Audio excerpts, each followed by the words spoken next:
La Ley 70 de 1993 fue posible fundamentalmente gracias al esfuerzo, a la constancia y a la firme decisión de un grupo de jóvenes de que la realidad para nuestras comunidades tenía que transformarse, no podía seguir siendo la misma realidad a la cual nos había condenado la Constitución de 1886 de ciudadanos de tercera y cuarta categoría.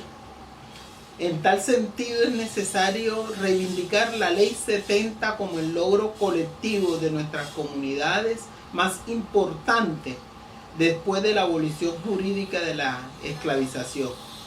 Y ese logro lo resalto en tres aspectos fundamentales.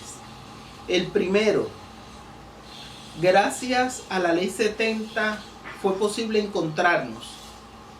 Gracias a la Ley 70, jóvenes del litoral pacífico, jóvenes del Caribe, jóvenes de Antioquia, jóvenes del interior del país, nos encontramos, expresiones organizativas locales, nos encontramos, de tal manera que ese logro no tiene precio, ese logro es de lo más importante porque fue la unión, la constancia, lo que posibilitó que la Ley 70 fuera posible. El segundo se refiere al objeto mismo de la ley.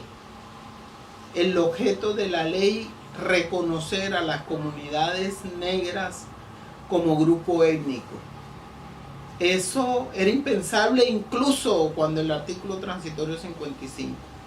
Y fue posible, fue lo que logramos, lo primero que logramos arrancarle al Estado colombiano, que se había negado incluso a reconocer y a ratificar la Convención contra la Discriminación Racial.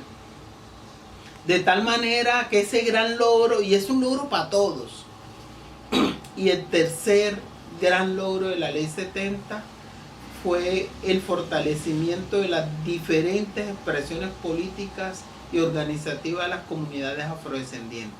Y no solo fortalecimiento, sino la emergencia. Es que basta con preguntarse cuántas organizaciones locales existían antes de la Ley 70. ¿Cuántas organizaciones y expresiones políticas regionales existían? ¿Cuántas organizaciones nacionales existían antes y después de la Ley 70? Amén de ello aparece la figura de los consejos comunitarios. Amén de ello se potencian y fortalecen los programas de educación. Amén de ello aparece la Cátedra de Estudios Afrocolombianos. Logramos el artículo transitorio, hoy tenemos la ley que sigue. Y esa respuesta fue convertirnos en garantes, convertir a nuestras propias comunidades en garantes de esa ley. Y por eso aparece el proceso de comunidades negras PCN como expresión política y organizativa de nuestras comunidades, y no solo obviamente para garantizar el desarrollo de la Ley 70, sino para potenciar cada una de las exigencias que durante todo ese periodo evidenciamos, pero sobre todo que desde cada una de nuestras regiones, de nuestras localidades, nos determinaron. De tal manera que encontrarnos con diversas organizaciones locales fue la evidencia del estado en que se encontraban nuestras comunidades. Propender por una organización nacional fue el resultado precisamente de esa lucha. Pero hay algo más importante aún, y es que nos dimos cuenta y fue posible encontrarnos con el conjunto de la dinámica de las organizaciones, de las comunidades a nivel de la región andina. Y cuando digo de la región andina me refiero de Colombia, de Venezuela, de Ecuador, de Perú. Y fue posible, posterior a ese escenario, en el marco de la convocatoria de las Naciones Unidas de la Conferencia de Durban contra el racismo y la discriminación racial, consolidar expresiones organizativas, redes de cooperación a nivel continental, de tal manera que apareció la Red Continental de Organización, la Alianza Continental de Organizaciones Afrodescendientes, a nivel de Latinoamérica, y apareció además la red de organizaciones afro de la región andina.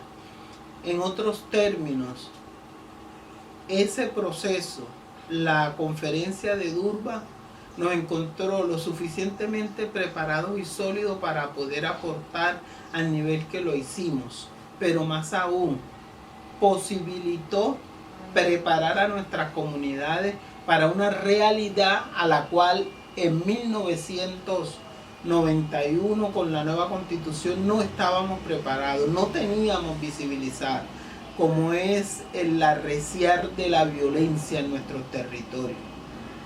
La forma como se ensimismó la violencia contra nuestros territorios, que uno se puede preguntar hoy, si no, de no haber desarrollado la dinámica de la Ley 70 de 1993, de no haber creado los territorios titulados colectivamente, de no haber arrancado los reconocimientos que para nuestras comunidades arrancamos, ¿cuál sería el destino para nuestras comunidades más allá del desplazamiento, las masacres y los confinamientos a los cuales han sido sometidos después de la Ley 70?